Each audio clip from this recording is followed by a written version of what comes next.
All right, folks. So I want to talk about the Tom Thibodeau firing from the New York Knicks and what basketball coaches should learn from this. I've coached basketball for 10 plus years at different schools, different clubs, different rep teams, organizations, anything you can think of. And I think coaches should take a strong look in the mirror and learn a lot from what has happened with the Tom Thibodeau firing. The reason I want to talk about this is because more often than not, coaches get down on themselves so easily for not doing the perfect job. Coaches get down on themselves for not retaining players all the time. If they're coaching a youth team or an AAU team and players leave and go from club to club, or parents may have an issue with them if it's a youth team. And coaches will look in the mirror and often, get down on themselves and think, am I doing a good enough job?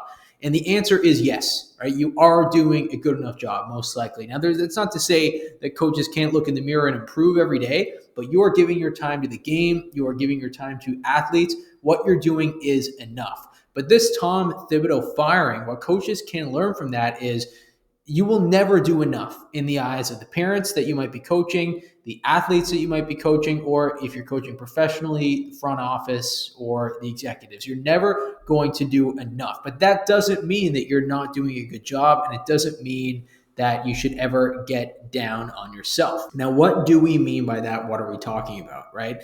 In the world of basketball, from youth to NBA to everything in between, there's one thing that every coach eventually learns, which is that when things go wrong, it is always going to be the coach's fault, right? And I use those quotation marks because that's not the case. But in the eyes of everyone else, it's going to be the case. Recently, the New York Knicks lost to the Indiana Pacers in the Eastern Conference Finals, and that firing of Tom Thibodeau from the New York Knicks is just the latest high-profile reminder of this reality. Regardless of how much a coach transforms a program, transforms a team, builds a culture, achieves success, the moment expectations aren't met, fair or not, the blame lands squarely on the coach's shoulders. And that's always the case. That's what it is here.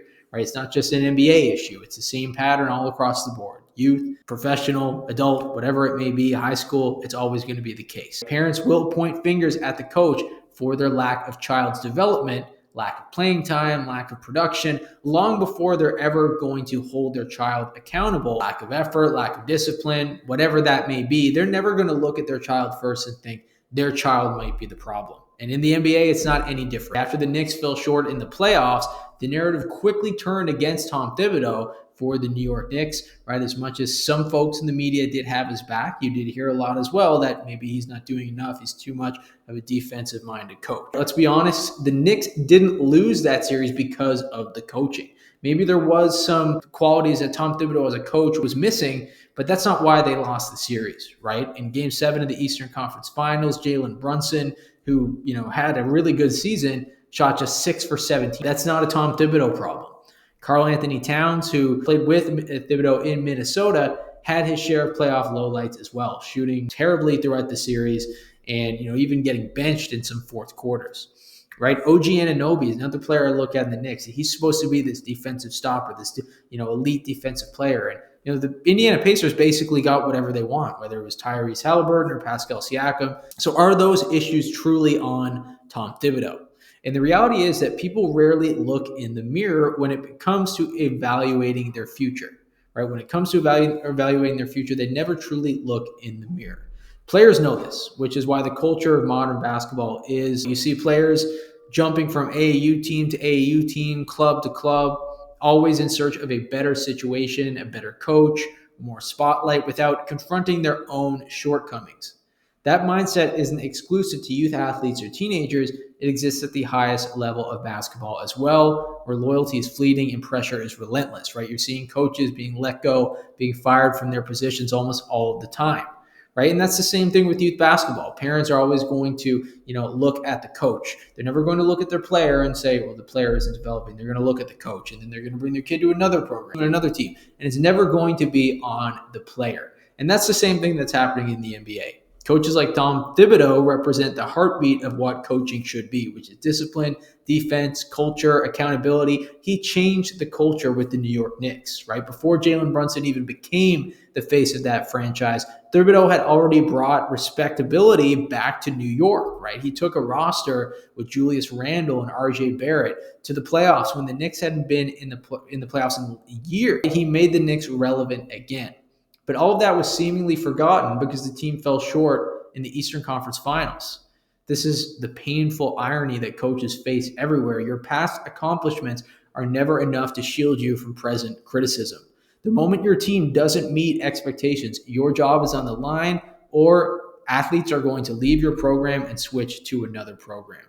Now, what can coaches around the world learn from this entire situation? Number one, control what you can control. Right? You can't make every shot. You can't make every athlete develop at a rapid pace. As much as parents and athletes might hold you to that accountability, you can't necessarily do that. But you can build a culture. You can teach the game the right way that you feel is the right way, and set a standard. Number two, understand that blame will always come with coaching. Fair or not, you will be the scapegoat when things go south. That doesn't mean your work is any less valuable, though.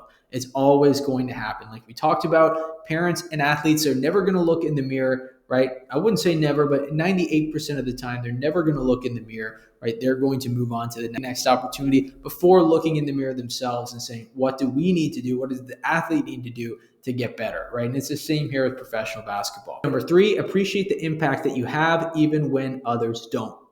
Like Tom Thibodeau, many coaches build programs from the ground, changing lives, influencing young people, and creating a culture of excellence. And that legacy lasts longer than any playoff exit, right? When the kids get older or the athletes get older, or when maybe you're coaching an adult team and they're going to look back on this in a few years, they're going to remember that culture that you implemented, right? Because if a player is the problem and they're switching from team to team, eventually when they're separated from all that, they're going to remember which coach actually cared, which coach actually brought the culture, which coach actually set the tone. And if you're doing everything right, believe in what you believe in, you're executing that, chances are, the athletes are going to look back on the program that you built, when they are removed from the situation and, remember, okay, that was a quality program. All right, folks, I need to quickly stop right there before we move into our next topic to mention that right now, 97.1% of our daily viewers are not subscribed to our channel. So that means if you are one of these people, if you are one of these 97.1% who are not currently subscribed but are watching this video, it would be greatly appreciated if you could take the time real quick to hit that subscribe button. It will help us continue to make content like this, continue to make basketball plays for other coaches, basketball drills for other players, and basketball, everything that both players and coaches and organizations alike can use. So again, if you could really quickly take the time to hit that subscribe button, it'll just take 2 seconds. It would be greatly appreciated. But moving on to our next topic. Coaching is a thankless job at times, but it's also one of the most impactful roles in sports. As Thibodeau's exit remind us, the game moves on quickly, but the culture a coach builds can outlive the scoreboard if only people take the time to remember it. So coaches out there, understand that you're always going to be blamed, right? The eyes are always going to be on you, but that does not mean you're doing a bad job.